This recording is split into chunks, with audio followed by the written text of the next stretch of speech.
कितनी खूबसूरत ये तस्वीर है।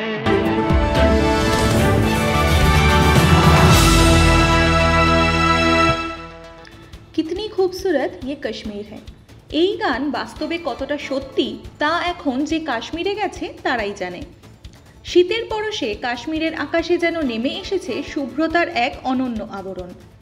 বরফের চাদরে ঢেকে গেছে পাহাড়ি পথ, নিঃশব্দে নামছে তুষারের শুভ্র কণা, যা মন প্রাণ সমস্ত সত্তাকে জড়িয়ে নিচ্ছে এক অমোঘ ভালো লাগায়। অন্যদিকে যখন বরফের আস্তরণ শীতল করছে মন প্রাণ, সেখানেই ভারতের অন্য রাজ্য কলকাতাতে এখনই তাপ বাড়াচ্ছে সূর্য।